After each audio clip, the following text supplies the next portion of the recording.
Hello, I'm back again.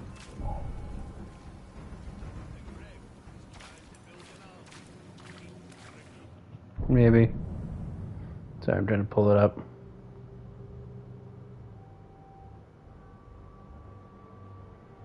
But it's not pulling up.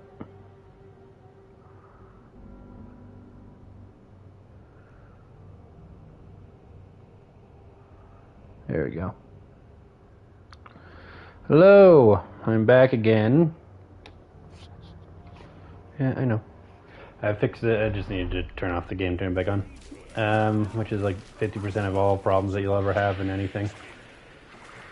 Anyway, I wanted to talk about the way that my channel is going. So, the thing is, no one's even on here for me to talk about this, but it is just a video for documenting and stuff. To get my own thoughts out there. The thing is about my channel. See, there's a reason why I never did any streams until Elden Ring came out. And I think I need to start going back to that to some degree. I think it would make so much more sense for me to make a video on stuff like Wind Waker, like me and my wife playing Wind Waker, and edit it down to the good parts, because I just think it's better content. As much as I do like interacting with you guys during streams and everything. By the way, welcome to the stream. I'm just talking about the state of my channel. It's not like a big channel. It's obviously not a big channel. It's not a huge change. I want to go back to where I was kind of a while ago, where I was just recording and then editing into videos. Especially with me and my wife. One of the biggest things that I've noticed is just me and my wife do not have, one, we don't have the drive, and two, we don't have the time to stream every single week. And it would be so much better if I just recorded like 3 hours of me and her playing a game, just chillaxing and whatever. Because most of the time people don't even get on the streams anyway. And I don't want to become a streamer, because the thing about streamers is that getting out there as a streamer is a lot different than getting out there as a content creator. And I knew this, and it's why I was so apprehensive about streaming in the first place. I know I'm streaming right now to explain all this, so that's kind of funny. But I've just gotten so used to it. The thing is that, you see, streams are very easy to do. But they're only worthwhile if they last a while, especially as small as I am. I'm just not streaming as much for the algorithm or what the algorithm wants. For like to get out there and streaming, you really do just need to stream like 12 hours a day. And I don't want it to ever do that. Ever. I've streamed for 6 hours before, and while it's fun when you have people to play with and the right people to play with, and you're playing the right game, it really just... And yes, me and like when I was... The thing is, I'm going through a lull point in my gaming time right now, where I will have days where I just want to play a game to relax, kind of thing. Oh, the circle's not to dodge. X is. I know. I'm trying to do this. I haven't played this game in a while, if you haven't noticed. I've been wanting to just like kind of get into this, just because this game's really fun. But that's the thing, is that I am playing a lot of games right now that's like, yeah, this would be really fun. this would be really fun to play. I don't think it's a fun stream though. And to be honest, a lot of my favorite YouTubers still do not stream every day, and maybe that's why a lot of them are falling off or whatever. I think big events I want to stream. GTA with the bros, I don't think I really need to stream those. They never got traction. GTA streams never got traction. That's the thing about this last few months, and the thing that I needed to separate in my brain. I was streaming every single day, and you want to know how many people I found through my streams? None. I found none. You know how many people I found through shorts and shit? A lot. And shorts are actually fun to make when I actually sit down and edit them, not when I'm just trying to farm views. And that is where I think I'm going to just be for now. Because I hate the idea of me putting a lot of effort into a stream and then immediately having to turn around and turn that stream into a video. Especially because I will stream a lot longer than I will record videos. And I can space out the videos so they come out at a regular pace. And I can still stream. Don't get me wrong. I still want to stream for big moments in either, video games, or if certain games come out that I'm really hyped up for. I really do want to stream those, like Elden Ring. The next From Software. I probably want to stream the whole damn thing. Right? I want to stream it. I want to start making videos, essays on stuff like that. I also want to...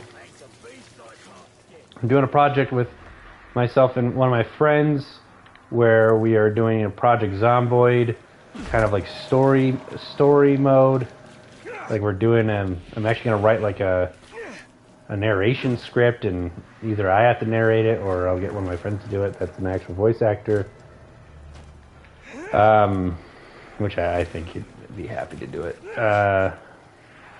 Anyway. So, and on top of that, like, YouTube isn't my first priority. My job's not even my first priority. My first priority is writing. But if we're not talking about, like, family and stuff like that, like, monetarily, my first priority is writing. When I come home to play video games at the end of the day, it's because all day at work I was either working, writing, or editing a video. And so I just didn't want to be editing a video, and all I had to look forward to was more YouTube shit when I got home. I think I really need to just stop getting in my head about, oh no, people are going to stop watching me because I'm not as consistent, to... It's like, yeah, I have 5 people that watch me regularly. Generally not all at the same time. Usually it's just one, and usually it's for part of the stream, because my schedule, my first few fans like Biden and Sadis, my schedule just doesn't allow for them to be on anymore. I used to have a schedule where I could stream in the mornings and stuff, and they could get on every so often, but just not anymore. And also, I play a lot of games. Me and my wife play a lot of games. We played all of The Last of Us off stream, off everything, just because I've streamed The Last of Us so many times, and also it was during my break. And that's the thing, is that I think if I keep streaming like I am, doing the stream schedule of because it went from, oh, I'm going to do it 4 times a week, to, oh, I'm just going to do it 3 times a week, now I'm down to 2 times a week, Friday and Saturday. And you know what, I just don't think I'm going to do it. I don't think I'm going to have a stream schedule, because I don't want to be streaming content all the time. When I stream content, I want it to be engaging. I want it to be like, oh, I'm experiencing this for the first time. Like, Elden Ring. That was one of the funnest things I've ever streamed. I know I had problems with streaming it back in the day, but that was definitely one of the funnest things I've streamed. The Last of Us 2 was one of the funnest things I've ever recorded, just because it was my first playthrough. And the nice thing about doing it in that way is there are some videos that need more editing than other ones, such as GTA, for instance. GTA needed way more editing. That one video that I just posted, that only like 13 people watched, that needed so much editing that like those are just always going to need a lot of editing.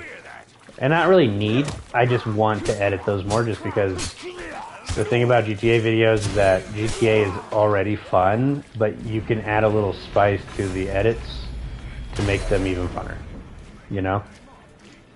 Not to mention, GTA content just has kind of a soft spot in my heart, because when I was a YouTube peruser, I watched Vanoss and all of them play GTA for hours and hours and hours.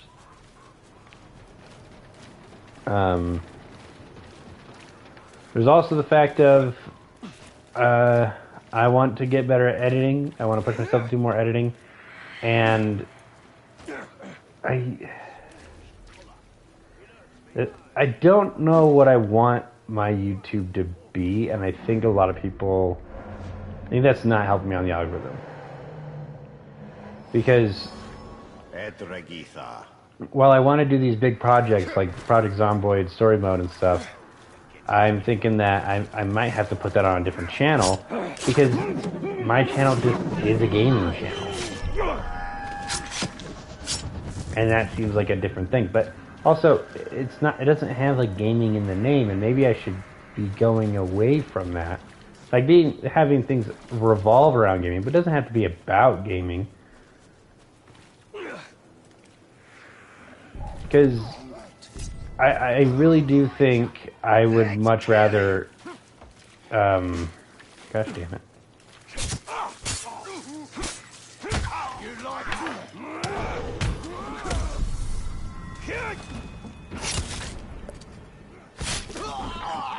Like, I would much rather figure out a fun idea of a video for like this, right?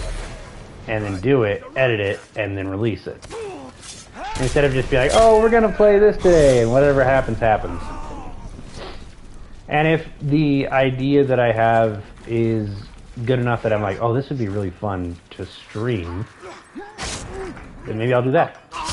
I've just noticed that, you know, my whole YouTube channel has been taken over by streams, and almost none of my streams get any views after the first like few days. None of them. And that's normal with videos as well. It's just that no one is going to watch, and I do the same thing. Why should I go watch a stream that's not live right now? I'm just watching an unedited video where a dude talks to a chat, if he has a chat. And I just think it's a huge waste, because I would much rather go back and watch somebody do a video that's edited and has funny edits and stuff, and they're doing jokes.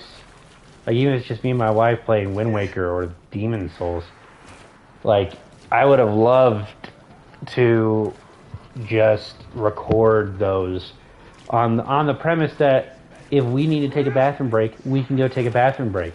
If, like, I don't have to worry that, oh, I missed somebody in the chat and now I'm not going to get any freaking viewership of people showing back up. Just, like,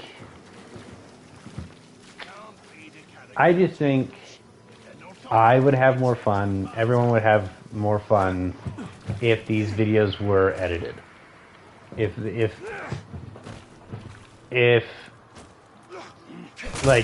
comes to like Minecraft or something, maybe do a stream.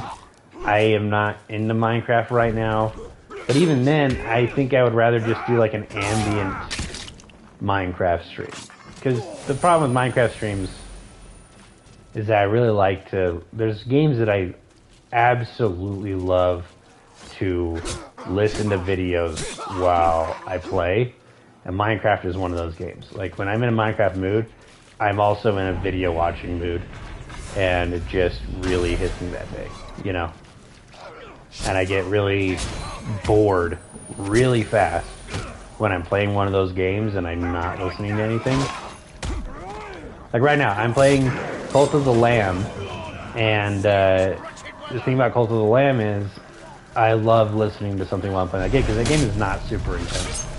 The boss battles, maybe I'll pause the video, but everything else is not super intense, and I'm just like, this would be a really fun game to stream or to do a video with my wife, but a stream I'd have like 10 minutes of good, entertaining content in an hour and a half stream, you know? That's the same thing with everything that we've done. I think if like I'm playing with my brothers and stuff, like, yeah, we can have a good stream. I think they'd be better videos. I think when I played the Fallen Night, what's it called? Knights of the Fallen, that became such a better video than it ever was a stream. Like, the stream was just not good. And there's a lot of problems when it comes to streaming as well, with like just my location and everything. You know, if there's fireworks in one scene, if I was just doing a video, I could just go quiet for a bit, and then, you know, I can edit up that section that has the fireworks. If I'm streaming, I can't just go quiet. Not to mention, I don't have like a good camera setup for streams and stuff, and I just think streams need to be a bigger event. And all I'm doing is just putting a lot of effort into a video that is generally just going to get like 20 views, you know? When I can put more behind the scenes effort, and like put some upfront effort, obviously, but put some more behind the scenes effort into something that's going to that could potentially get many more views, just because it hit the right people at the right time. They share it with their friends because it's funny. How many times has a VOD, like a stream after the fact, gone viral? Except for when like some weird shenanigans happen. Never. It never has. And I'm not banking on going viral or anything. That's really stupid to bank on. Numenor was an... But like, I have much more of a chance if I just put more effort into every video rather than putting effort into my performance. Do you want some more time to play with that? Or are you ready to play with me? Wording. Where the fetching hell did any of you bastards come from? Okay, it's not arrow proof. Sorry, I'm gonna focus down for a second.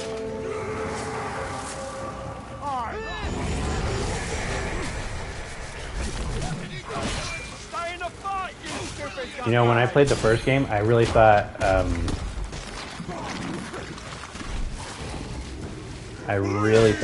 I clicked it, you bitch. That wasn't like input lag. This game, for whatever reason, this game, more than the last one, like, will just eat an input for no reason. That's one of my least favorite things about this game.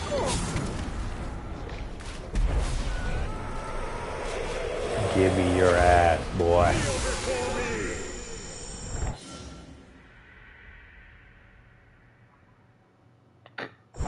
I can shame him.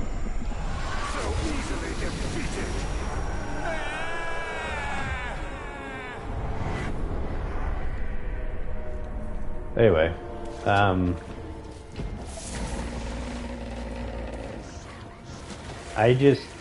I would much rather grow an audience of people that watch my videos like all the way through because they like my editing style, they like my joke style, and then they show up for the streams. The problem with the way I was doing it is I was getting a lot of subscribers, For sure. I was getting like, I think on average for July I got 3 subscribers a day. Actually I got more than that because I got 120 subscribers that month. So it was like 4 subscribers a day. You want to know my streaming viewership? How much it grew? 0. No, not 0. It grew a little bit. I got like two people that started watching my streams, but since I stopped streaming as much, I haven't seen them. I haven't seen them since. But also, I've only streamed like twice. You know, and I was only seeing them like once a week, anyway. Yeah, pretty much. Even when I was streaming with like my brother and everything, every single day, I would see one person get on the chat once a week, and none of them would be there for long. They'd be there for, at most, I think I had someone there for an hour, and that'd be Joe Biden. So, I really do think that I want to focus my efforts on other parts of the channel besides streaming. And also, I just don't do it well. Not that I'm not funny, not that I don't know how to talk. I honestly just, for a fact, okay, I just said that for no reason. I honestly just don't do it well. The way you get big on streaming, the way you get viewership that shows up, people when they, because a stream is, it's like picking up a new book. The bigger it is, the more critical the audience is going to be before picking it up. And there's a reason for that. It's because even the people that don't plan ahead or whatever, the impulsive people of the world, they will still rather watch 6 hours of, let's say, Markiplier play an absolutely random game that is just a cookie clicker where you're just watching them click the mouse 1,000 times. There's people that would rather do that than watch a nobody that they've never heard of play 20 minutes of a game that they know of. There's many more people that are willing to put in the time for a known person, and there's a good reason for that. They know Markiplier, and it's not because they think that they're going to get a hearty laugh out of every single one of his videos. They just know that he, you know, they know what to expect. And so it's not so much as a mystery of, is this going to be a huge waste of time, rather than, is this going to be funny or whatever, you know.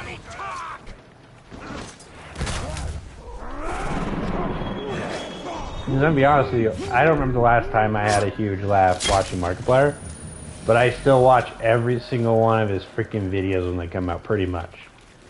There's a few of his content that I don't, but it's getting shorter and shorter every single day. And it's because when you get into a comfortable area with some creator, you'll watch anything that they put out, pretty much. And I just think I am asking way too much of people, because not only is it like, okay, I've seen this creator play this game before, and they were pretty entertaining. They did some funny things. Let's watch them do it again. I am being like, I'm making you all be like, I have never seen this creator. Plus, I've never seen him play this game. Like, even if you have seen my previous videos, there's also the fact of like, oh, I've never seen him play this game or this kind of game. So you start watching for a second, and you're like, this game just really isn't vibing for me. Just kind of like a Baldur's Gate video. When I did Baldur's Gate streams when it first came out, dude, they bombed. Like, I was getting my average per a stream, especially at that time, because it fluctuates obviously. When I believe like when there's a lull in games that I'm passionate about. Plus, when I'm just not playing with anybody. When I'm doing solo streams, they generally do worse. There's been a few exceptions, but for the most part, they do worse.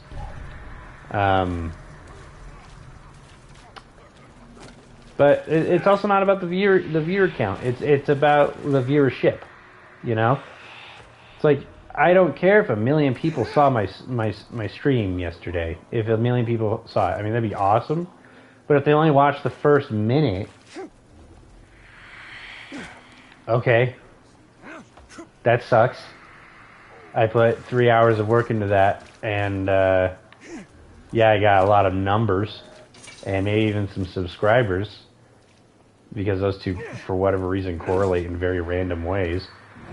But I really want to start upping my viewership. I want there to be, if there's only 3 viewers on a video, they watch the entire thing because it was funny. It was entertaining. It was good. It was well made. I don't want to be one of these low effort streamers that have to play the same game every single day. I just don't work like that. I might play the same game for a week. I might play the same game for a month even, depending on the game, you know? But, and also my schedule. I mean, I've played Lego Star Wars 2 now for like, oh my gosh, I think almost a month. I've just been playing it like off screen, but it's only because I do like one thing on it whenever I go down to sit down and play a game.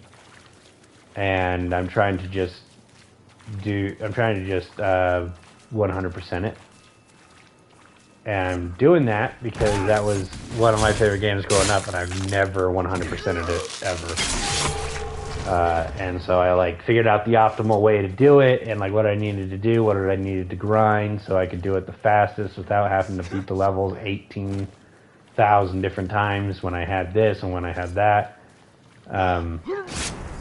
And now it's just a grind. It's just a grind for fun. I can listen to a video in the background that I generally, because here's the thing about also listening to videos, is videos that I generally would not sit down and watch, that I will listen to while playing a video game.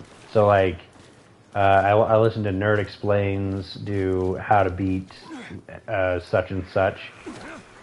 While I do think his content's really fun, and there was a time when I did just like straight up sit down and watch it, it's definitely one of those things where it's like I literally have to be doing something in the background while I listen to this, because it's just... Anyway, yeah, so I also just think if in the video format allows me to play many different games. There's a reason why Markiplier doesn't just stream every single time he goes and plays a game. There's a reason why all those tried and true content creators such as PewDiePie, Game Grumps, Jacksepticeye, Oni Plays, even Vanoss Gaming. Even though I think Vanoss Gaming is kind of falling off a bit, him and his friends and stuff. Because I've tried, oh you bitch.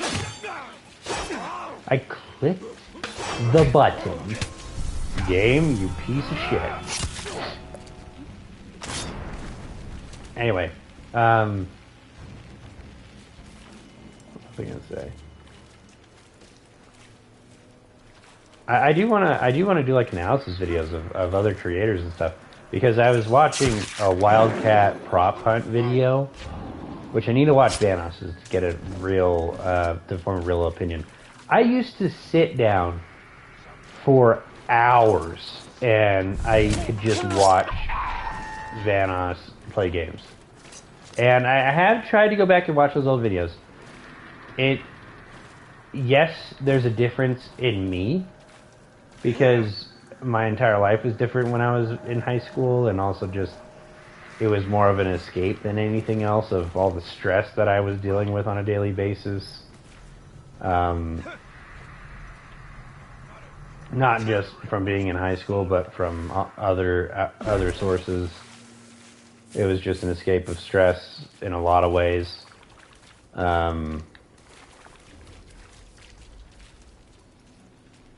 And it was really, I think, where I started to stop watching Vanoss when he would upload videos was Among Us. So every time they got into new fads, I would constantly wait a few weeks to see if it's just like a one-off or two-off kind of video, and then maybe I'd go see it if I saw a clip of it in a compilation or something.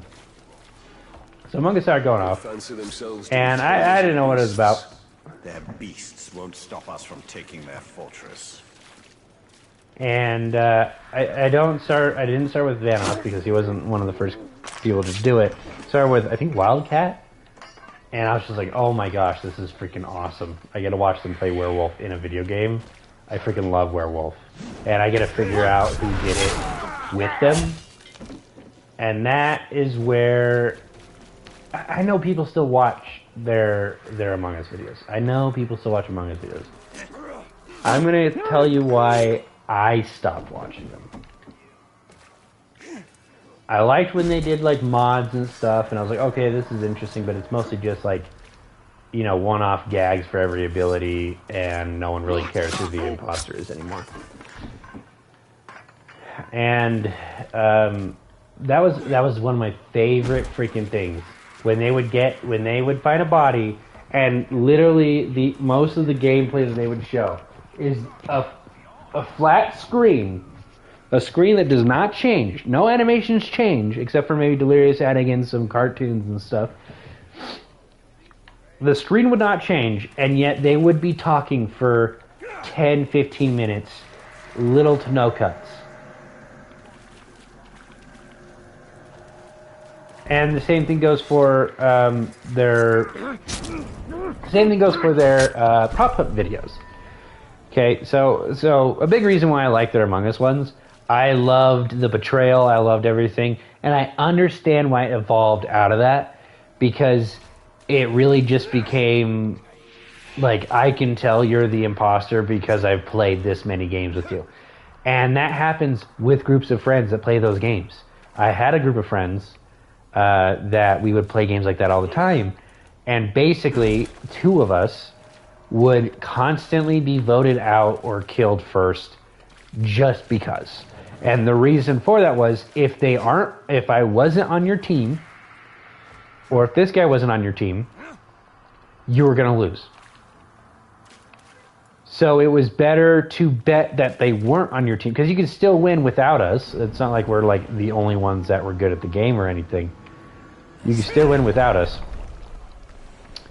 But you could bet that if they were on the other side, it was way more likely that you were going to lose.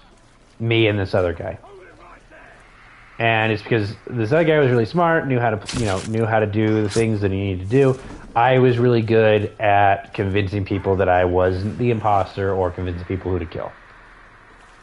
And really, really good at figuring out who were like the werewolves, and who was Secret Hitler, and who was, you know, the fascist, and who was the liberal.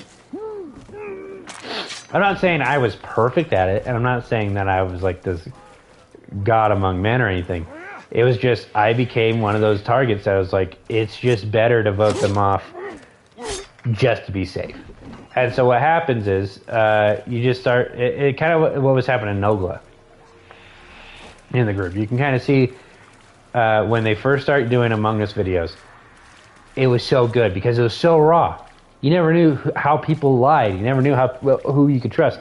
And even though these guys have been friends forever and they've been playing games forever, there was still that aspect of like, okay, but how would he lie when he needs to actually win? Not just when he's trying to do a prank, not when he's just trying to do anything. Like, there's actually some stake of competition on the line. You wouldn't, like, most of us don't know how our friends act in that way.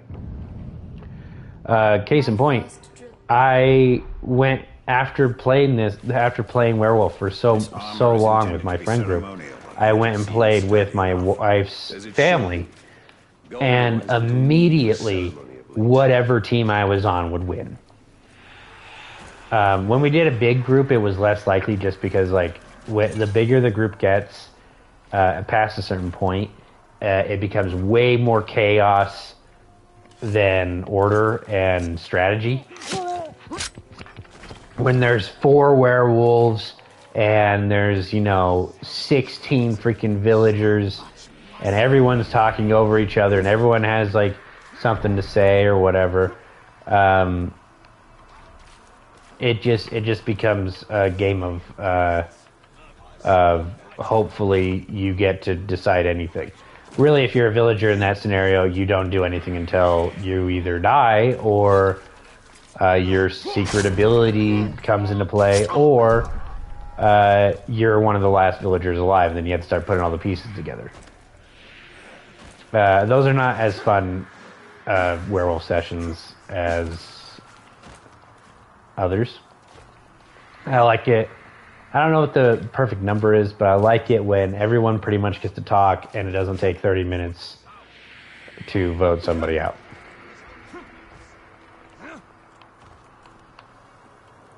That's what I like.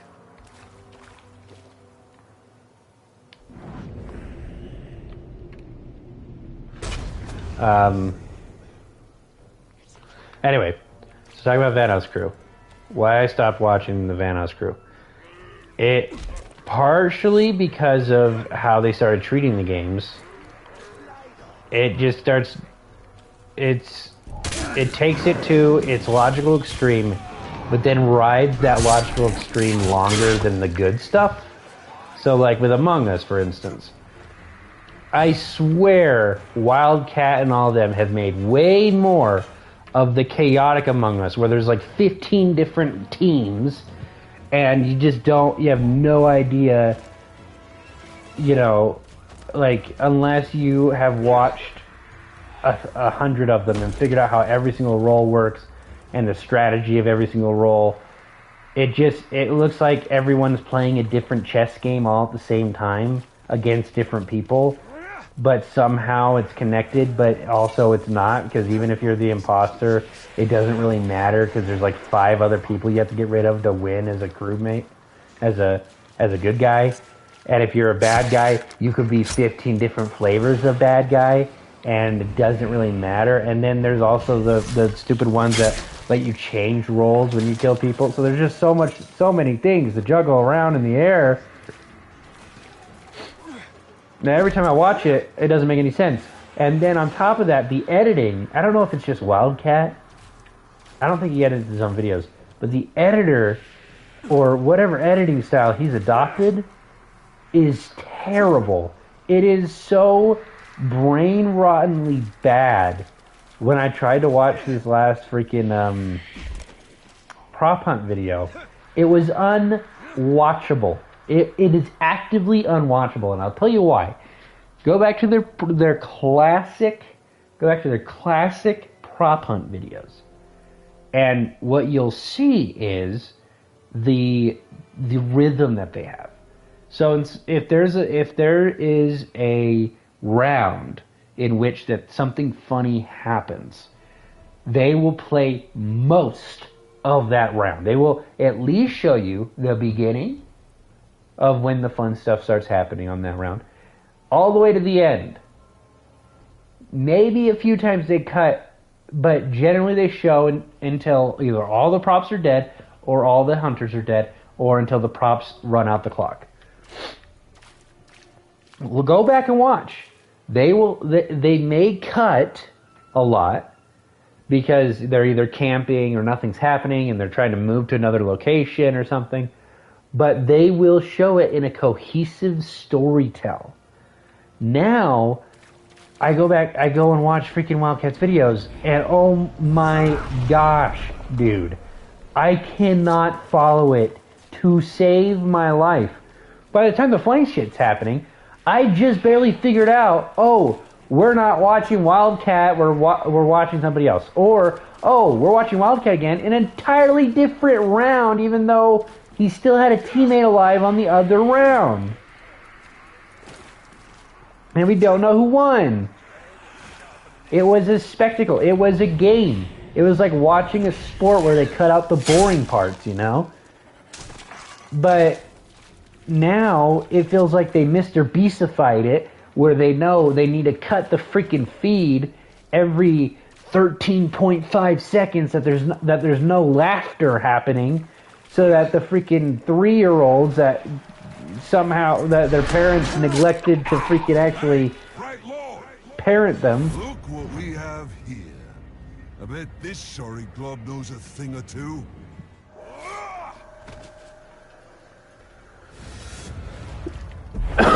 Thank you. And I haven't watched all of his content, so this may not be fair. It may not be fair. But every time I have tried to watch their shit, it is unwatchable because of how the YouTube freaking editing style has shifted on YouTube. Because short content has ruined so much of the freaking watch time algorithm bullshit that we all think that every clip can't be more than a minute long. You can't let it just sit there for a minute and let it like breathe so that it can actually have payoff to the freaking joke. But I'm not saying they shouldn't edit it at all. That would be extremely boring. But their editing style back in the day was awesome. Every time I watched a freaking prop up video, you could actually, if you wanted to know who won the most, you could keep a tally. Now it feels like they freaking recorded for an hour, and there were offhanded comments every 20 minutes or so, or every 5 minutes, and they just cut between those. Instead of realizing what's happening on the screen and to, not confuse the viewer that's interested in the game, now it's, you're just interested in the people making jokes with each other. And I will also say the Do and them, the Do and his crew are very Vanoss-like. But they aren't Vanoss crew, and I feel like the Vanoss crew has adapted their style. See, how the Do does their videos, that crew, is they will cut to when there is a funny joke. It doesn't matter if they won't show, like, the end of the teams, or I guess they do. Generally speaking, what they're playing almost has nothing to do with what they're talking about. Almost always. And that's just because of their dynamic, and the jokes that they make are so just disconnected. It's like Oni Plays. You can listen to an entire compilation of Oni Plays, and you don't even need to see the screen on 80% of all their jokes. And it's because that's how they work. But the Vanoss crew is a very reactive comedy, and it works. It's a different style, but it works. Where the other ones are more of a commentary comedy or a podcast comedy. It's almost like they are talking first and the video game is an afterthought. Meanwhile, the Vanoss crew, it isn't that they're talking first, it's that they're playing a game and the talking and stuff naturally flows into the game. And the way that this displays itself is that once you add them both together, I cannot play a game and listen to a Vanoss video, because I will have no clue. I'll be constantly looking at my phone to see what's going on, because it's just like, yeah, just Very listen. well. I want you to die, bro. I will, you're okay, Winston. He's okay. Lay down. It's not one of those videos that you can just listen to. Meanwhile, Oni Plays and the Do, I can literally just put it on in the background and listen to it. I can also just watch them play and do the same thing. Oni Plays less as much, but Mostly because Only Place does a lot of story time, which I greatly appreciate when I'm playing specific games or doing specific things like chores and stuff. But it's like I am holding up my phone, looking at a screen, doing nothing, and this takes zero brain power to listen to their conversation. Anyway, so I think that's the problem, is that the Vanoss crew, I need to go watch a Vanoss video. Right now I'm just this is mostly just Wildcat. I think they're trying to adapt themselves to what everybody else is, and like what's working for everybody else, and it is actively, in my opinion, it is actively damaging their current videos. They are not the Do Crew. They do really well when they're in the Do Crew, for the most part, but they don't have that kind of comedy. When have you ever heard them do any kind of joke that's even similar to the kind of jokes that the Do Crew does? I don't call them the Do Crew. I don't know what they're actually called. I watched the Do in that crew, and I really like the Do. Anyway, same with Only Plays, and not that I think Only Plays is like huge or by any means, and I do think that there's some YouTubers that need to either adapt or embrace what made them great back in the day. Oh, my wife is calling.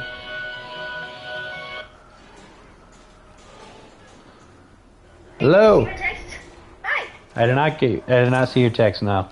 Oh, okay. Do you want to go to Denny's? Denny's? You want to go to Denny's with me and my friend? We could just get an appetizer for our breast cleanse. I'm pretty good. I already ate. Oh, okay. Sorry, I didn't know you guys were gonna go out. No, you're good. If you could though, could you get me a milkshake? Huh? Could you get me a milkshake though? Yeah. Okay, thank you. I just want the Oreo one.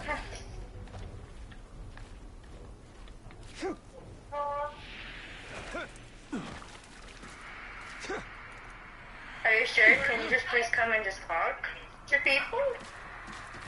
I don't really want to. Okay. Nothing against your friends or anything. Huh? I don't know. I'm just relaxing today. Okay. Sorry. Is it okay if I get food? With what money? I have my mom gave me like $20 and I went bowling. So, do we need money for anything else? Just food for the rest of the month and gas. You only have to fill the gas for like one more time. I'll get paid the 25th, but I think we'll be okay. Girl, the 25th is 5 days before the end of the month. We're only like 5 days into the month. Okay, I'll just get an appetizer then. No, you could probably spend the $20. It's not a big deal. Okay.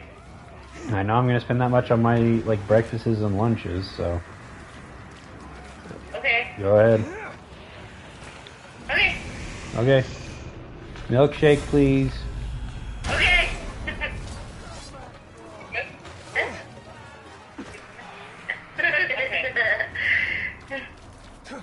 All right. I love you. I love you too. Bye.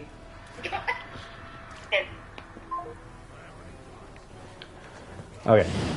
Back to what I was saying about, I think some YouTubers I used to watch need to go back to basics, or go back to like, not necessarily go back to how they were, because that's not really a thing that's possible. But Game Grumps, for instance, I think I really want to go and do some essay videos on these creators of their just what made certain things great and what has made them kind of fall from that grace ever since, you know. Game Grumps. I will still watch the shit out of Game Grumps, depending on what they're playing. And that's the problem. I used to watch them play anything. Anything they played, I would watch, or at least I would go watch a compilation of their entire playthrough.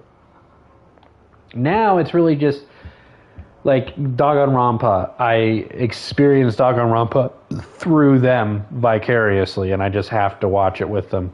Wow, 3 people watching. I'm just kind of reviewing some content creators right now and just kind of messing around in this game, not really doing anything intense. Game Grumps is what I'm talking about right now. I just critiqued the Vanoss crew a little bit, mostly just Wildcat, because that's the only guy I've watched in a while. I think Dahi and Terrorizer, I haven't watched any of their gameplay. One of the problems I have with Vanoss is I actually think Vanoss would do better with streams. Because the thing about Vanoss is he really does play the same like 3 games. It's Gmod, zombies, and maybe GTA, maybe. He'll branch out and do other things, obviously, but unlike Wildcat, who will play party games with a bunch of people all the time and other crews, Vanoss doesn't really branch out and play with other crews, which has made Vanoss be kind of like if he's not playing. Well, first it made Vanoss be, he's really only playing with 2 of his friends, and I just don't think the dynamic works that way with them.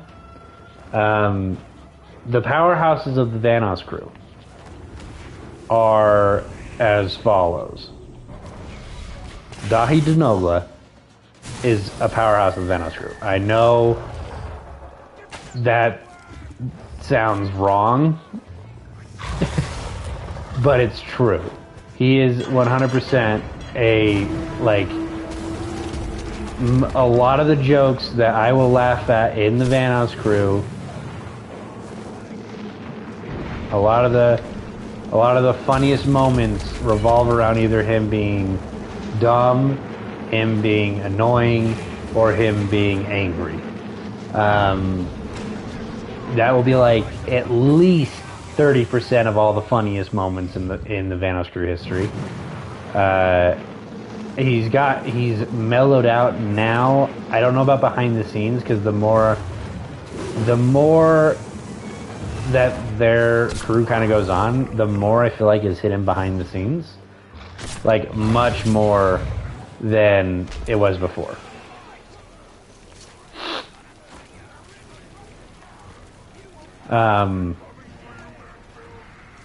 Now, don't get me wrong. When all of them are together doing something like prop hunt, and there's like 6 of them, dude, what the? There's another dragon that's freaking screw a Hue 2, buddy.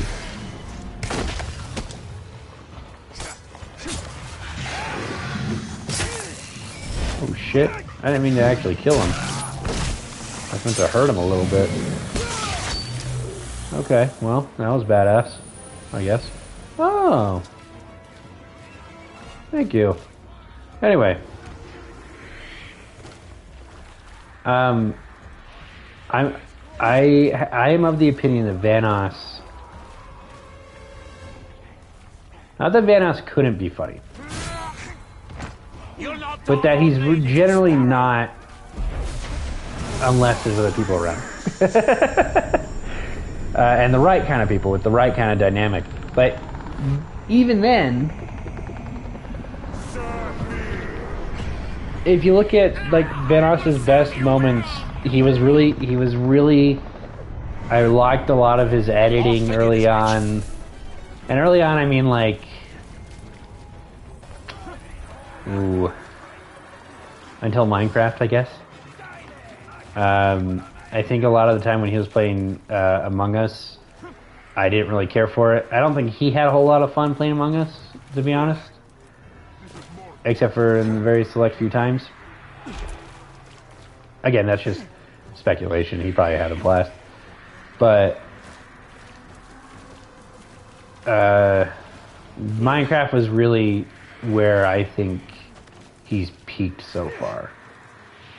And I think they know it a little bit too. Because they keep trying to recreate the magic of that Minecraft server, and it just doesn't happen. And I think it's because they're not giving each other enough time to get back into Minecraft. And Minecraft is one of those games where you will get addicted to it when you first kind of get into it for like months and months and months. And then it just kind of sits in the back of your mind for the rest of your life. Unless you went super hard into it like a lot of the streamers and Minecraft YouTubers and stuff. Which is happening to my brother right now. And I told him that's what's happening, and he's like, no, it's not. You're an idiot. Minecraft's the perfect game. But whatever.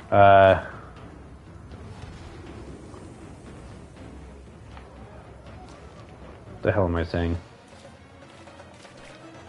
I need to go watch the same prop hunt session edited by Vanos's editor. I imagine he doesn't edit his own videos. I wouldn't at that level. Well, maybe I would, because I really do like editing. I actually was thinking about just editing and getting good at it just so I could go edit for a YouTuber. Like, just for my next job, just be an editor for a YouTuber. Of course, it has to be a YouTuber that I trust, and I do some extensive background work, because as we've seen in the last few years,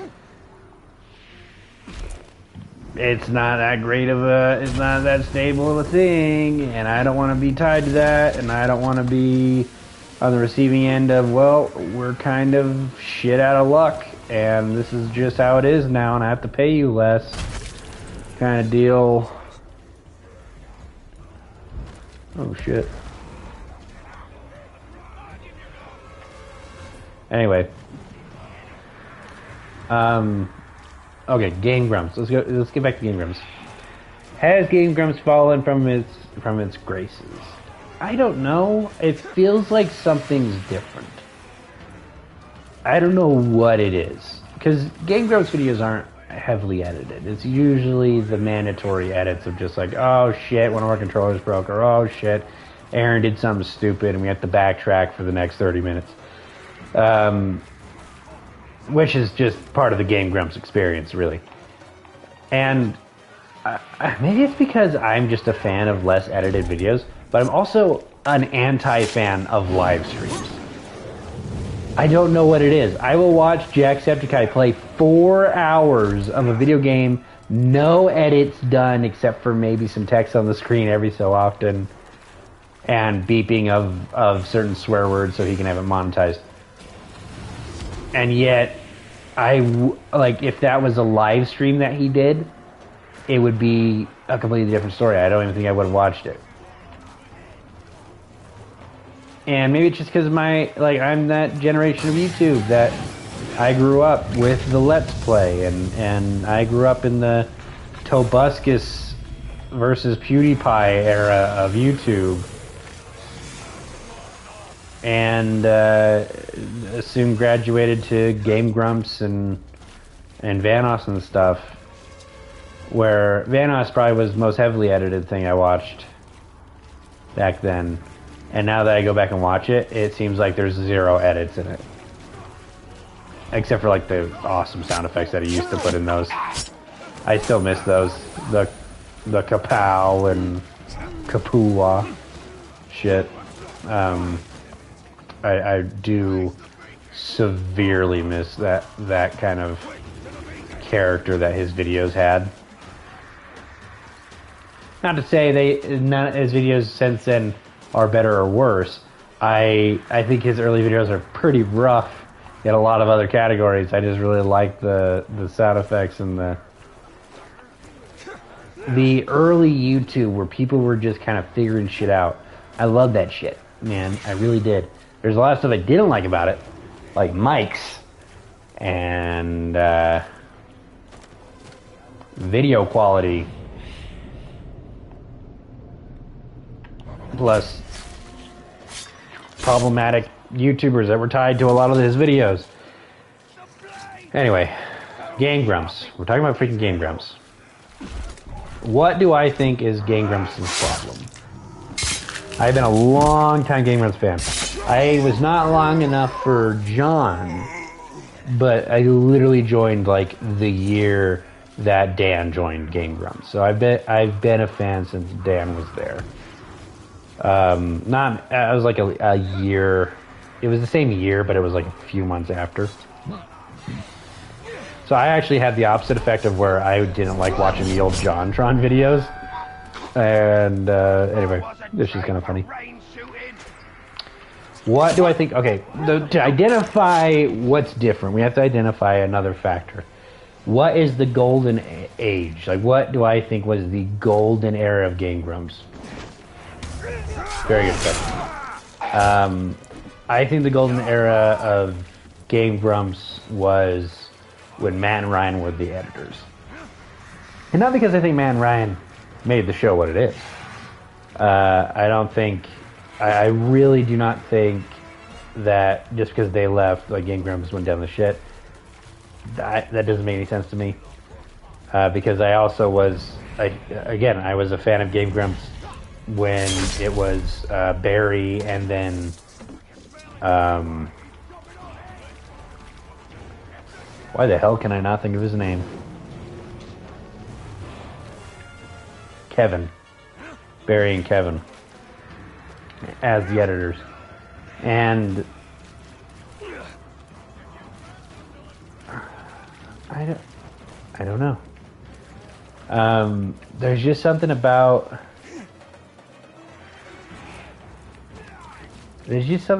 it. So let's see what they were doing back then. One, they did live streams. They didn't do a lot of live streams, but they did some live streams. They did live streams of Skyward Sword, and those were some of the best freaking live streams I've ever freaking witnessed. I also, one thing I will add, I think Allie is an amazing addition to Game Grumps, where she's just kind of there. I don't know what her role is besides being a really freaking funny addition every so often, and hearing her laugh as well. Is she may be there to help them not get canceled or to say too bad of stuff. And actually, not that Game Grumps were ever really edgy that much, but the addition, or ever since cancel culture stuff started becoming a thing, way more of a thing, I should say. Because there's the Matt and Ryan thing, it started like kicking off, but it was mostly for like big people, and then it started being smaller YouTubers. I think when Matt and Ryan actually got canceled, because they kind of got canceled. That was like around the same time that Game Grumps started. When I started to see this decline. Not really a decline. It's not going down. Don't get me wrong. Dan and Aaron are still freaking peak when I watch them. Man, Phil, word is I'm getting famous like the Grey Walker himself. Now let's give him something to talk about. No! Enraged by Drakes. Cool. I didn't even ask for this one.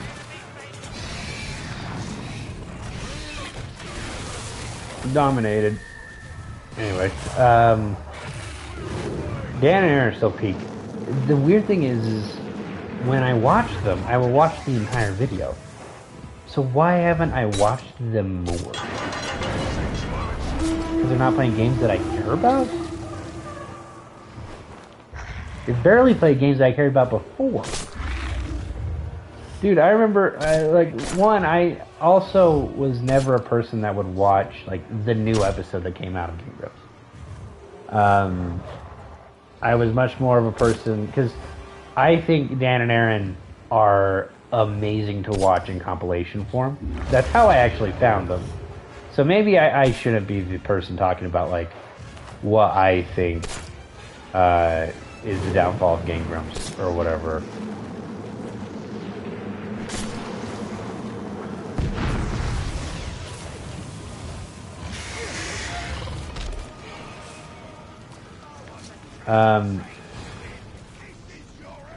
That's probably why, actually, I haven't watched them a whole lot since. There's been so much less compilations of them. And one of the biggest reasons for that is because of the new freaking YouTube shit of stolen content rules and whatnot and how they've changed. I'm trying to think, because generally I will watch a best of when they finish a series. But sometimes, right now, they're doing a lot of one-offs. So back in the day, back in Game Grumps' day, one-offs were occasional. I think they did like one a week or something. I don't know if it was like a planned out thing or if it was just they felt like playing a game that was better for a one-off than for a series. Or just short enough for a one-off than a series. I don't know. But it was rare. Now it feels like they're going more of the indie route, more of the Markiplier route of playing pretty much all the peak indie games at the moment, and they're doing more horror, which I actually really like and I really appreciate because I really do think Dan and Aaron are a good dynamic when it comes to horror.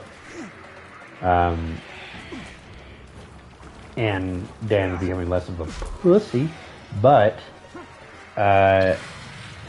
If I had to give a critique of, because this isn't really a critique of like I have the experience of having a YouTube channel and it going downhill or anything like that. It's more of a critique of as an audience member, which means that I could have the identified problem in the ballpark of what's actually the problem, but not the exact details correct. So what I mean by that is, like, as a writer, you'll get feedback from a person being like, your book has no actual story. And it's like, obviously it does. My book is like all words, dude. It's all words. And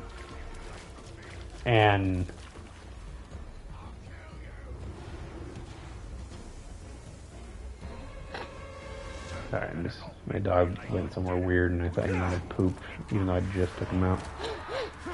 Anyway. Did he? No. Okay. So I might be good at identifying that there is a problem, maybe what the problem is. But obviously my feedback on how to fix it or what to even do about it is useless. It's less than useless.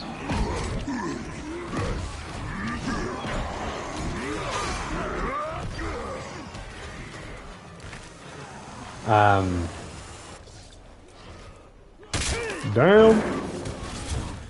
Anyway, so the Golden Age was definitely, I think, when Matt and Ryan were the editors, right? Step aside and you won't get hit. I keep losing my train of thought because I keep actually playing this game, and this probably wasn't the best game to play while making this video. An impressive kill, but it won't keep.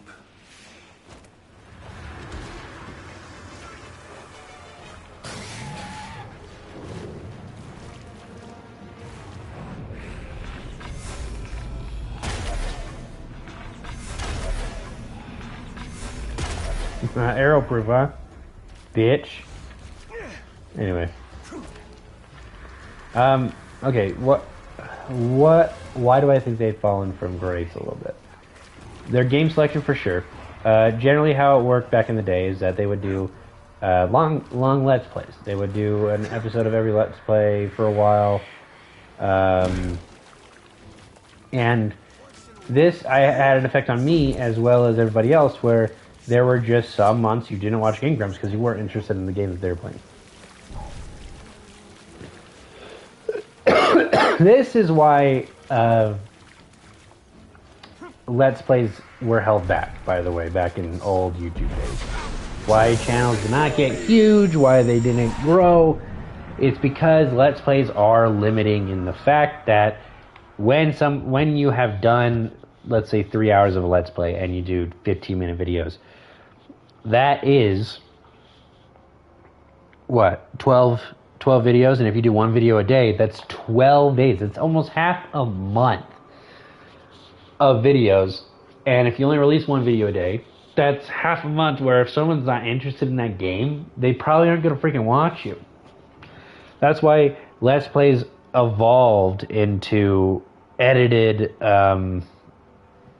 videos. Pretty much Vanoss. The Vanoss crew.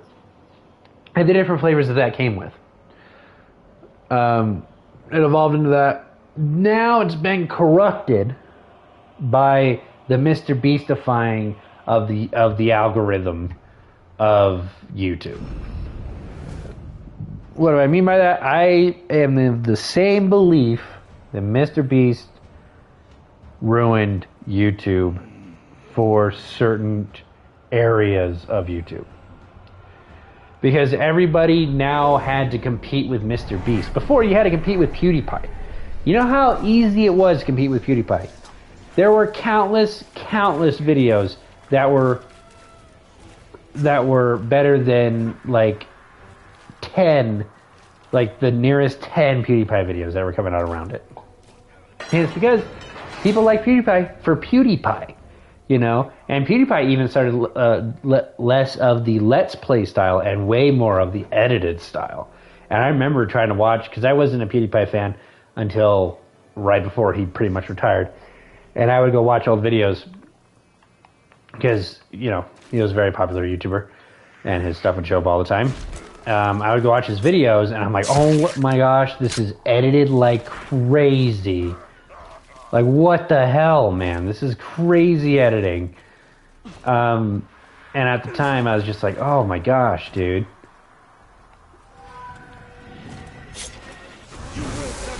And when I say editing, I don't mean like adding in effects or anything like that. I mean like cuts.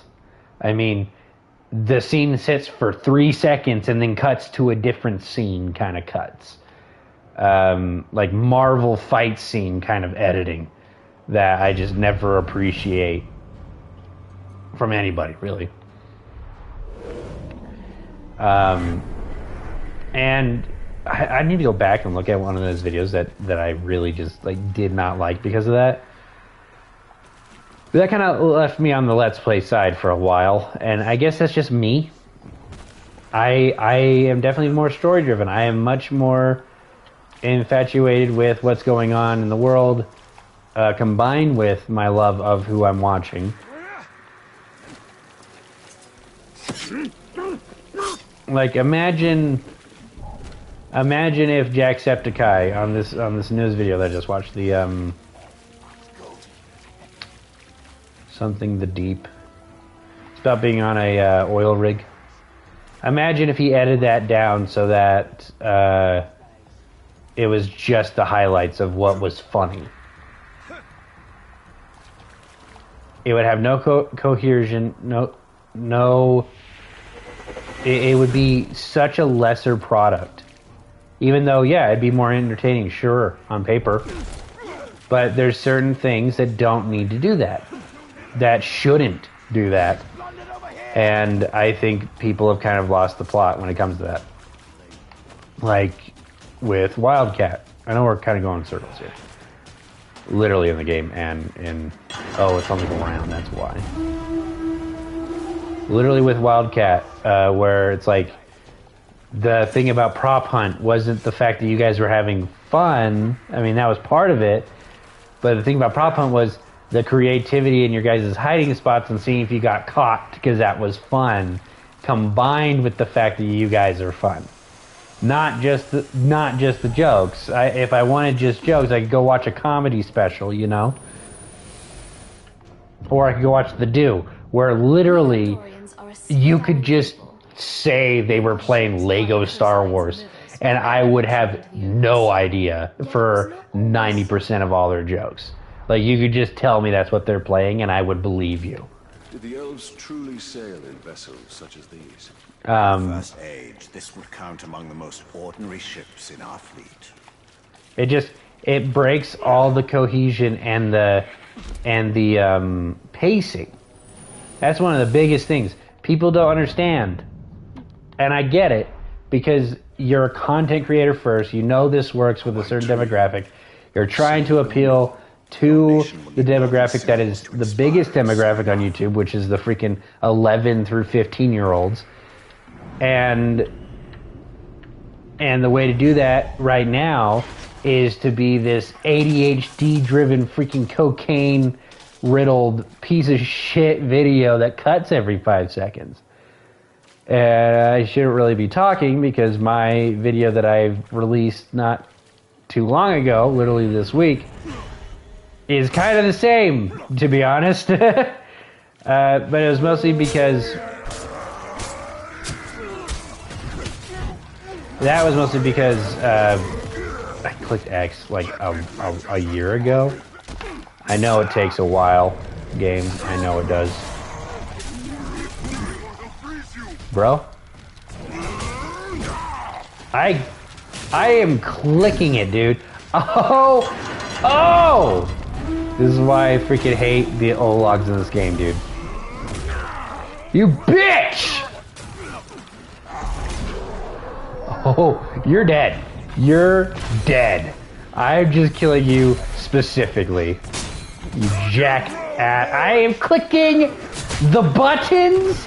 I am clicking them so good, dude.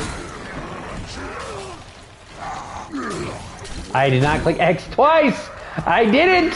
I swear to you, I did not. I hate O-logs. I hate it. Oh, there's 4 of them. Yeah, we're leaving. I'm not doing that shit. Not today, sirs. Not today. But yeah, the thing I think, the beastification of YouTube, when I reference that, I'm talking about specifically the Wildcat thing, where he has to have the pacing of a Mr. Beast video, which also, Mr. Beast videos should not have that pacing. They are terrible. They are terrible.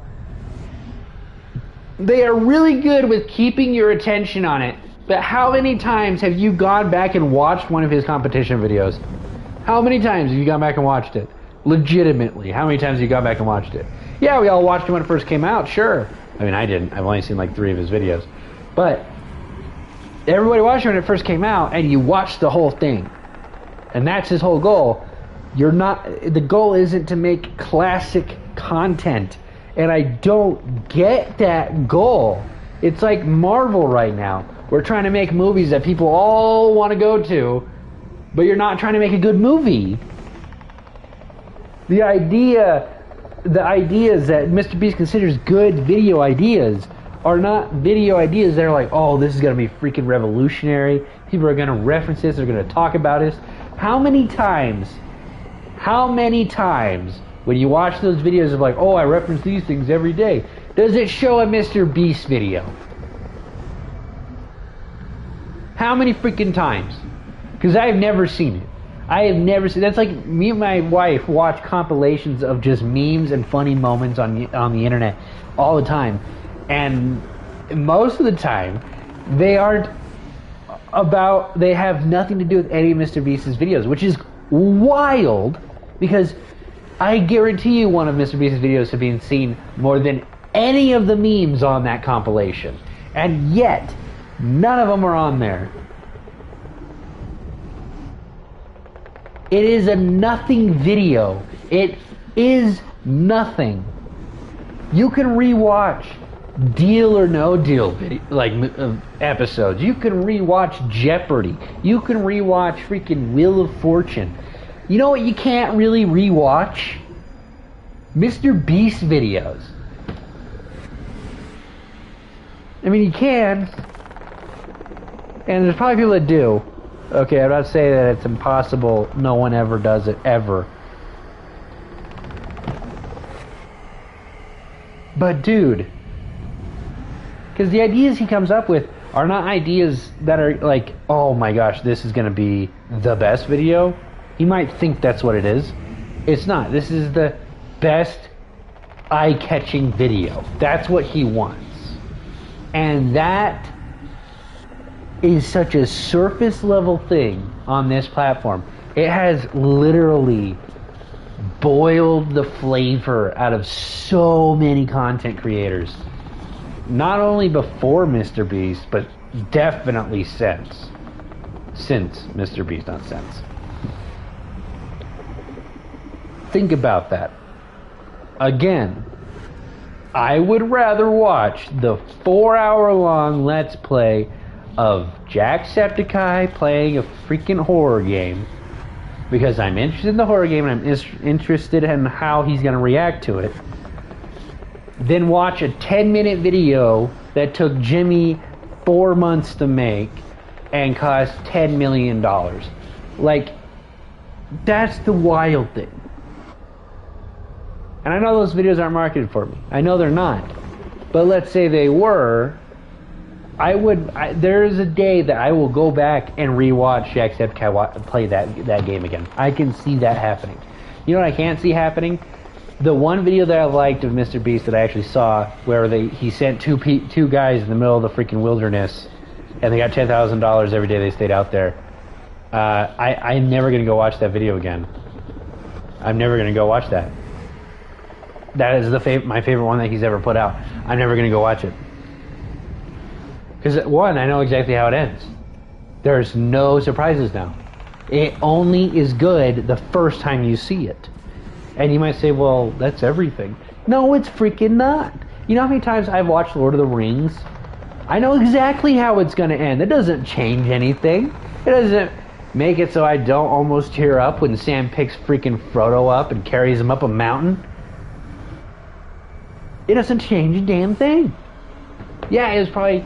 Well, actually, I would not say it was more powerful the first time I watched it. It was definitely the most powerful the first time I watched it, when I became a full-functioning adult and understood it, you know? Yes, that was awesome, but every time I watch it, I get new stuff, I get new nuances, it's great. I'm not saying he needs to make Lord of the Rings every time. Again, don't misconstrue me, but I will go back and rewatch old compilations of Game Grumps. I will go back and watch old compilations of Vanos. I will go watch old playthroughs that freaking... Well, I won't say playthroughs, but old, like, Far Cry 5 videos of Wildcat. I will go watch old sponsored videos that they've made. Like ones where Ubisoft literally flew them out there. I won't watch the new ones because Ubisoft got their heads so far up their freaking asses that they can't make any good games, and they tell the creators that they can't talk shit on their games. But, like, I will go watch those. I will watch old videos that I knew made me laugh like crazy. Not because the first time I watched it was legendary. Like, I'll go watch freaking from beginning to end DBZ abridged. I will go watch that. Why?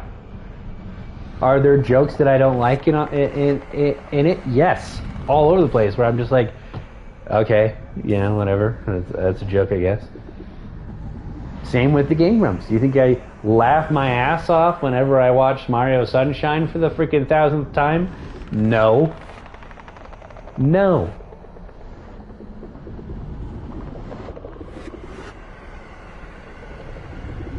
But there's one thing I can guarantee you, and that is the moment that a video is out of the algorithm, out of being pushed, out of this, out of that, it dies for Jimmy. And the people that copy his formula, because his formula is the best for getting views. It's just like this, in my circumstance. July, I got the most views I've ever gotten in July, the most subscribers I've ever gotten. But when when everything kind of fell through and I stopped playing with my brothers because of drama and whatnot, I realized that I wasn't having fun with the streaming, which was the main part. The streams were just funding my shorts. I was streaming so I could have more shorts.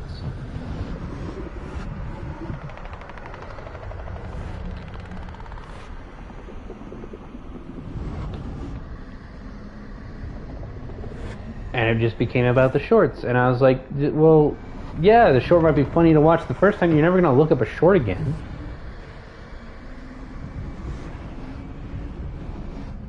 And that's what he created. He created a long-term short.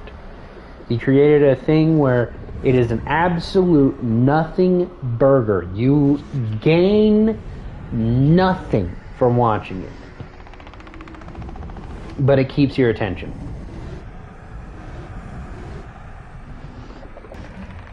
Because the algorithm can't measure if it's a good video. It can't measure if this is a classic. Everyone's going to laugh at this. Everyone's going to love this. Everyone's going to quote this. Like, think about Battle Kid. Freaking the third episode of Game Grumps playing Battle Kid. How freaking iconic that is to every Game Grumps fan.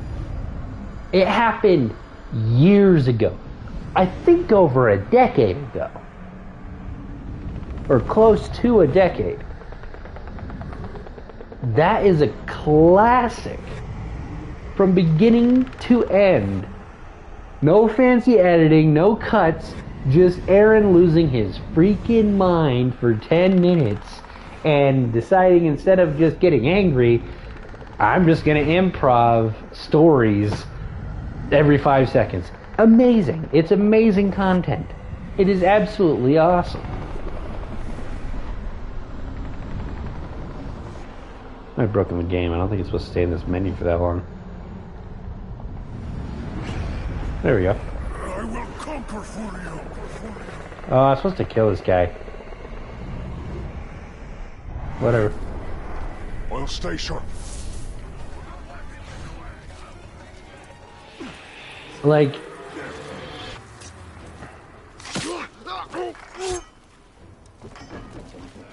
And I've always been critical of Mr. Beast and the way that he's done things, because I have always been critical of fads first and foremost. I've always hated the new fads. I hated Jake Paul and Logan Paul when they first started, because there was this big old thing that everyone was watching and everything, and it's like, I don't really care, you know.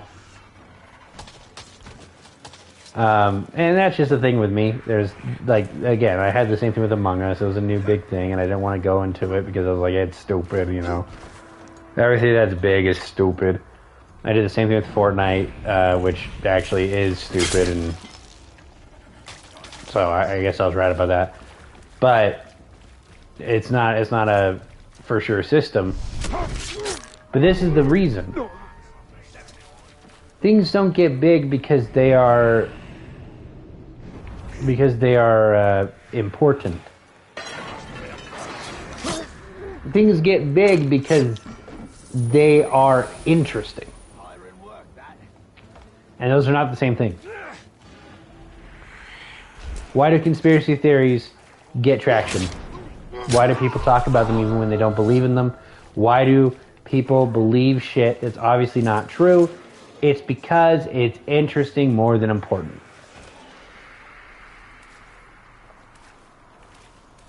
Is it important that there's an Illuminati? No, but it's interesting. How does it work? Who's in it? Right? Interesting. Interesting makes clicks. It makes entertainment.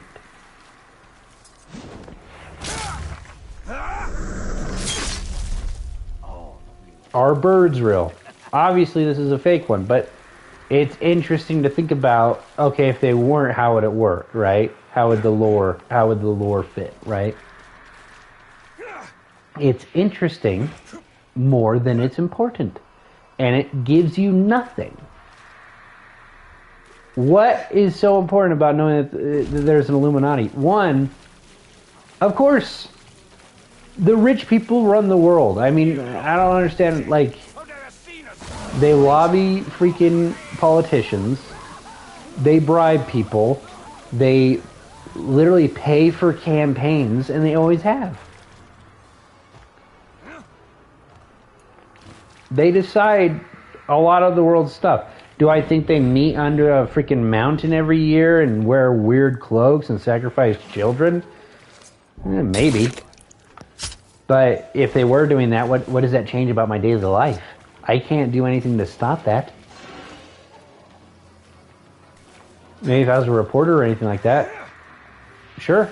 But that's not a thing that I want to do. That's not a thing that's important to me.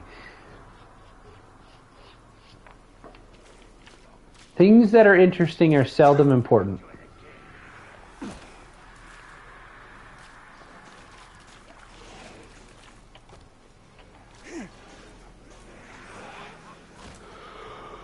And when people are focusing on making something interesting,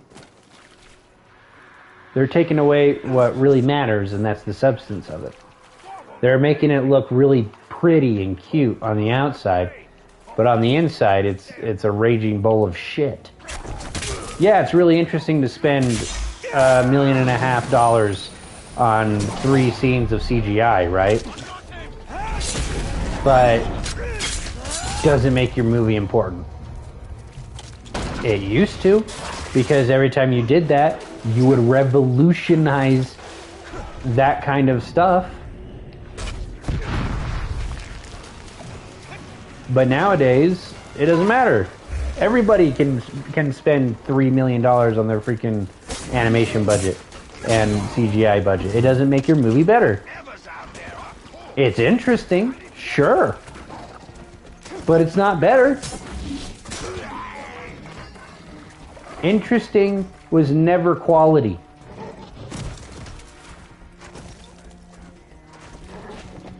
To be honest, and I'm going to be truthfully honest, I think the downfall of Mr. Beast, while bad for some, is great for the community as a whole. Because the problem is, when you set a goal, or when you have competition, because generally YouTube is kind of competitive. I don't really see it that way, but it is to some degree. Because when you want to be the best, if you ever want to be a better YouTuber, and there's people above you on like the subscriber totem pole or the earnings totem pole or whatever you consider to be a better YouTuber, you will look to their example as to how to change your content or how to get better, right? If I wanted to see how to get better as a writer, I'd probably go to a better writer, or whatever I deem to be a better writer, more established writer, maybe a writer that sells more books, maybe a writer that I just really like his freaking book, you know. And a lot of people are more surface level with their wants. They want more subscribers, more money, right? More views, more money, more sponsorships, more money, more popularity, more money, all that stuff. A lot of YouTubers, that's what they want to do. And I'm not saying that's bad. If that's what your goal is. And the perfect example of that is Jimmy. So what happens? So we already established that Jimmy makes nothing burgers of videos where you'll eat it and it tastes good, but you'll be hungry in 10 minutes. It did nothing for you. You can't even really recall the taste of it. But it was something, and it was something that you don't get to experience every day, and oh, there's a new one, you know. So what happens? Well, it sets a standard. So instead of just one YouTuber being the outlier, because he's the top, everyone looks up to him and sees what he's doing and wants help, you know, paving the way, as they say. So everyone becomes copycats. At least to some degree. Maybe some people take this, maybe some people take that. But since it's empty, it's the equivalent of empty calories. You're just eating to eat. It's like eating a bowl of popcorn, where it's not necessarily satisfying, and you don't really get full. You might just start feeling sick after a few hours of eating it. And that's what I see Jimmy's content as, and because everyone's kind of wanting to copy it because it's successful, at least monetarily, it creates this fad of a lot of bad shit. So now everyone's doing these crazy, physical challenges and stuff. But again, it's the same problem that football and all the sports have.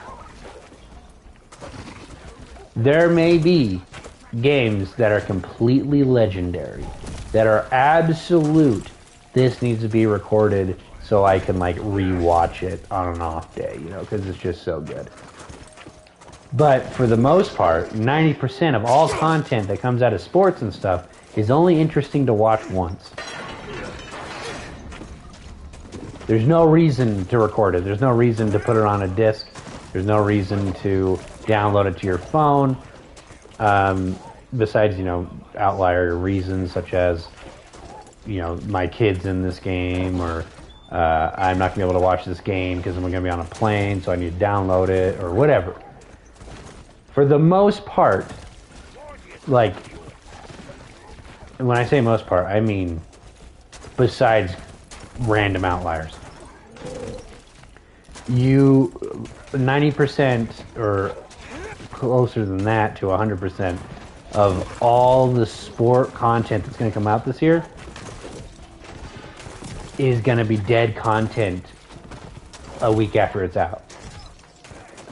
By dead content, I mean no one's going to go back and watch it again. Maybe the athletes will. The only way to get ahead in this army is on the backs of your leaders. And I'm due for a promotion. Okay, well, that's good because I wanted to kill you in the first place.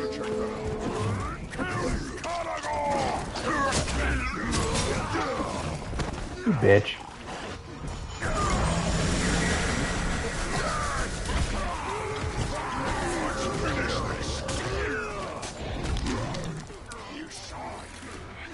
I need to go get more arrows.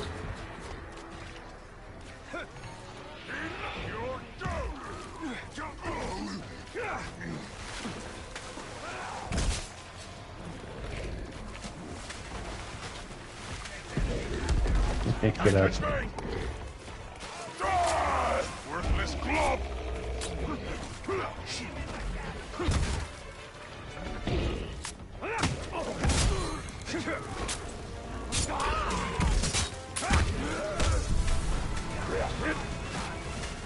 Bitch. Oh, that's not what I meant to do at all.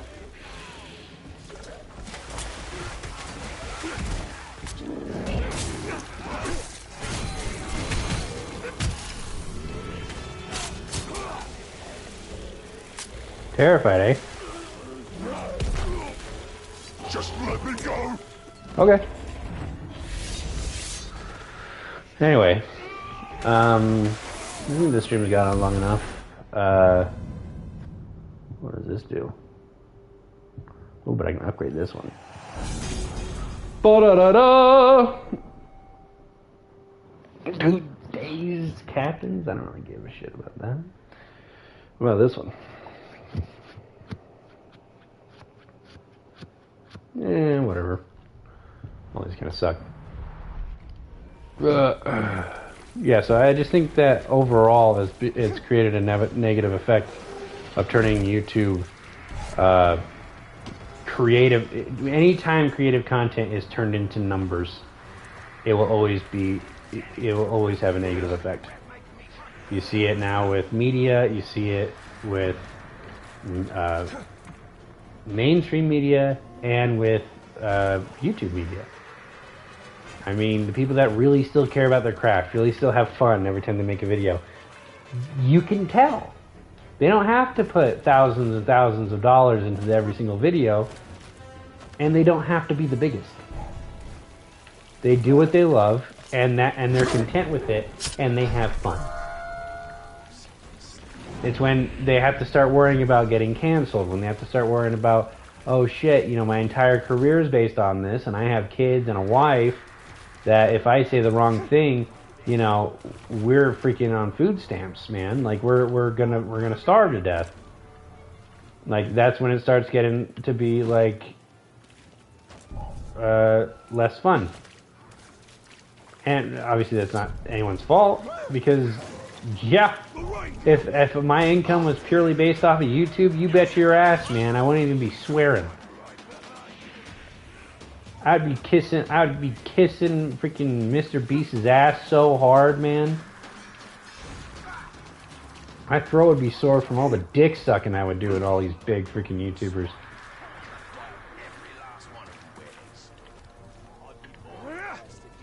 Like, so don't look at this as like, oh, I'm saying I'm high and mighty and you know, they're beneath me in personality-wise. Hell no, dude. If I was making as much money on every single video that Mr. Beast makes, dude, you bet your ass I would have some algorithm shit.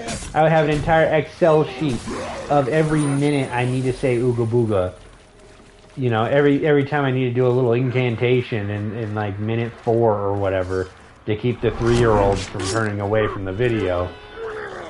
Like, you bet your ass I would be doing some shady shit, dude. I'm not a good person. Never claimed to be one.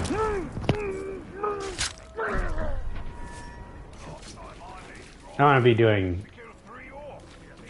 everything that he's doing, no? I would, you know, like faking videos and whatnot. That's not beneath me. I literally, so the project that we're doing is Project Zomboid story mode, and I was just going to be like, what if I just played a game and made a story around it? And then I was like, and then I started thinking about it, and I was like, well, if it ends like this, such as if I just die really in a really dumb way because I made a really stupid mistake, that would be very unsatisfying. Like, how do I even write a story around that? That's dumb.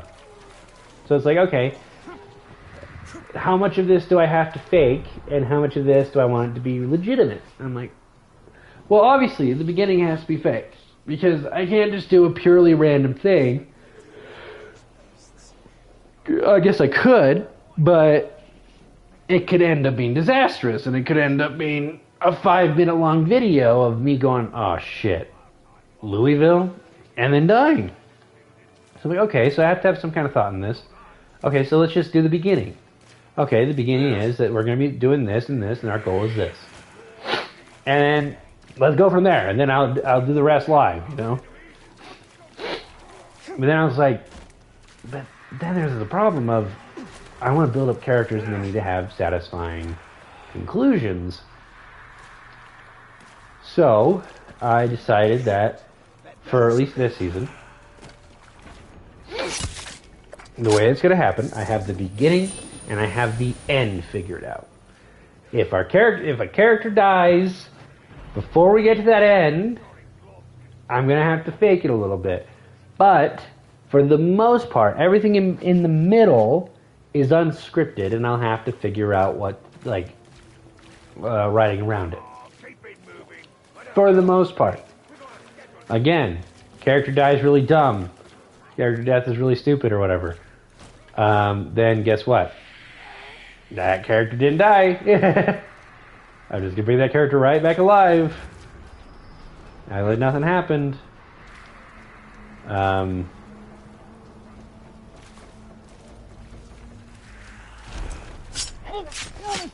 Just for this season. Now, I think the main seasons, that's probably what I'm going to do, just in general. But there's going to be some, like, side stuff, some side, like, episodes and spin-off movies, maybe.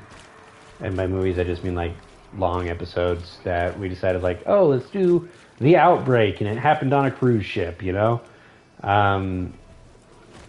And that's mostly just a lore dump, but entertaining and interesting and whatnot, and to be between seasons.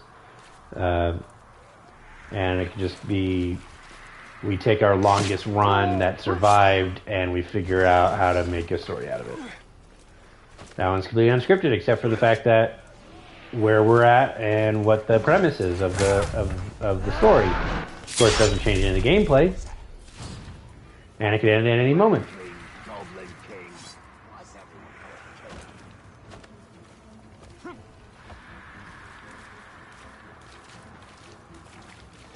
And that's the beauty of it. It just creates all this opportunity of a mixture of video game and storytelling. Because Project Zomboid doesn't have a story. So we can just make up lore. And just say it's not official Zomboid. It's a fanfic, you know? But if people want to believe that that is the canon, if that's canon, then they can. And that's the fun bit about it. And it's, you know, again, back to the scripted thing. Just because something's scripted doesn't mean it's not good. But YouTube is a place where something like Cocomelon is only going to affect it negatively. And what do I mean by that? Cocomelon is made in the perfect way, absolutely optimized so that your child will watch it non-stop. It is made for that. It is made to do that. And you can see how empty the animations are, how empty the freaking episodes are, how empty even the songs are, because they're just normal songs. They're not even unique or anything. Compare that to something like Bluey. Bluey's 8 minutes long.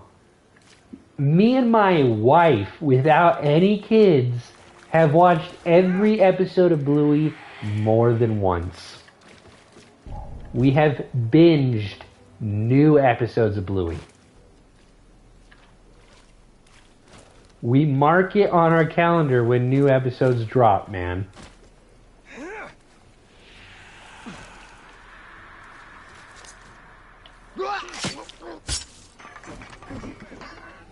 This is the difference between interesting attention grabbers and content that actually matters. And that is the choice I am making on this channel right now. That is the change I am making. For the last year or two, everything I've put out doesn't matter. No one, unless I get big and people want to see like the old videos or whatever, no one is going to go watch it for fun. Maybe if people put stuff in compilations, people will watch that. But my own raw videos, nobody puts them on a list of like, this is amazing, I'm going to quote this every day. Or I'm going to freaking watch this when I'm sad. I'm going to watch this when I'm angry. I'm going to watch this when this or that. This is in my playlist of like, this inspires me. None of my content does that. And therefore, none of my content has mattered until now. Until I am choosing now for it to matter. I don't care how many subscribers I lose until it starts getting more. I don't care. All the people that liked, tuning into my streams, I have appreciated. Don't get me wrong. I have appreciated the shit out of you. YouTube is not my plan for the future. It is not my plan to stream 12 hours a day ever in the future. It is not my plan to plan around YouTube. My plan from here on out is to make content that matters. Not that will change the world. Not that will get 1.5 billion views. Not that will, you know, change the YouTube space forever. I don't give a shit about any of that. All that's dumb. I want to make content that I would go back and watch. That in the future, when I want to reminisce on the old days, when I want to think about some old joke or whatever, or some idea comes in my head, I want to go back and watch it. I want to make content like that. Not these countless hours of slog that I'm just playing a game and talking in an empty room, hoping that somebody will jump on and click the subscribe button or the like button. I don't give a shit about any of that. I never have. Every time I've cared about it, I get depressed. I get anxiety. I get all these thoughts in my head of putting things that literally have no meaning and don't matter above things that really do. That's what I'm going to do. It's taken me 4 years. I made this channel 4 years ago. I have 400 subscribers. 448 subscribers. Maybe 447 now. But 448, last time I checked. It has taken me that many subscribers. None of them tune in. I've been streaming for, I don't even know, like an hour, 2 hours, I don't know. None of them have tuned in. I mean, there's been at most 2 other people tuned in at some point. And it's because, I'm not blaming them. It's because I jumped on the bandwagon of streams are pushed by the YouTube algorithm. It's going to make me more likely to grow. I got pushed on the bandwagon of shorts help people come to my streams, and or shorts give me subscribers, they give me likes, they give me people that actually respond and people that comment and everything.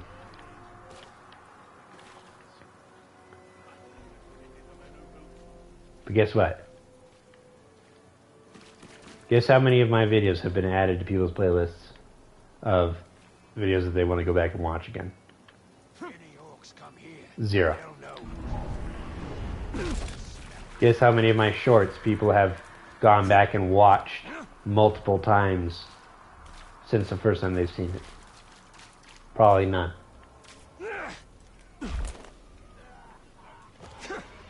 So in a sense, it's really not about, oh my gosh, 1 million people saw my short today. It really is about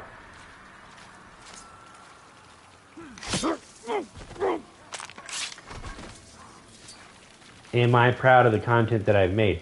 Would I show my content to like my future kid being like, this is one of the times that I thought I was just on it. I was making great jokes while recording, and I was editing it, and I added in all these effects that were just on point, dude. And then I cut the scenes perfectly, and it was just the best video I've ever made. And the funny thing is, I do feel that about certain videos. I don't feel that about a single one of my streams. There might be moments in a stream that I feel passionate about, such as when I was playing with my brothers on GTA, and we were shooting RPGs at the Night Sharks, and I was getting really good at, you know, pre-aiming and stuff. That was really fun. I love that. And I'm gonna love making a video out of that. But I'm gonna be honest with you, the video, I'm gonna like the video a lot more than I like the stream. I just went back and did the first stream me and my brother did on GTA in the last few months. And it is the first time I have felt proud and like pride in a project, and I've wanted people to see it, and I wanted to help it grow rather than it growing just being kind of the byproduct of me making shorts.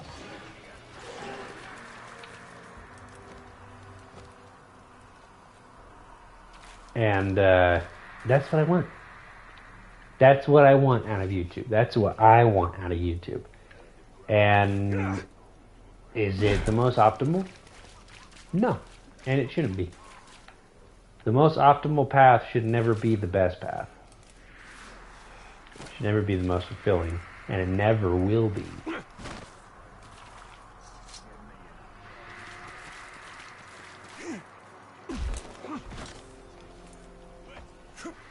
If I keep doing streams like this, I will look back on my YouTube days as I have made thousands of hours of content, and maybe 5 of them were worthwhile.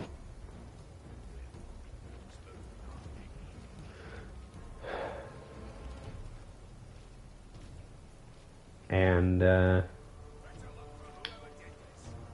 yeah, I am going to do the things that I deem to be more important. I'm going to prioritize them, and I'm going to put more effort and time into those rather than just continuing streaming because I get dopamine when people show up.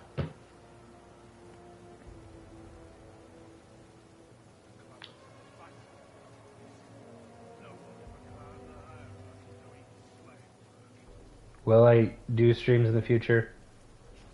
Yes, I will do streams in the future. But as of right now, I am going to be focusing on the videos.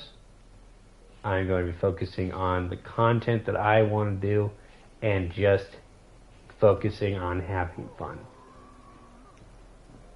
I don't want to feel obligated to come home every night and play and feel like I have to do that and I can't, decide that I want to just be with my wife tonight or I want to just sit down and watch a movie.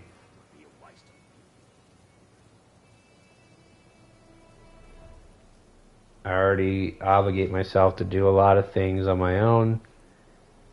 I already have a lot of projects, books, video ideas.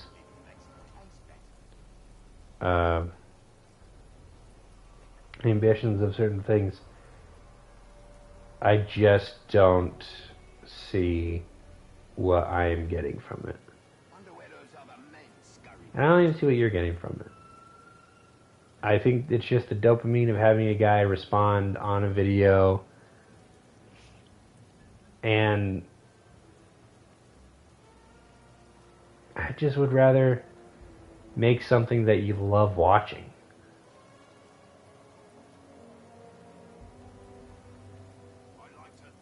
That's what I'm going to do.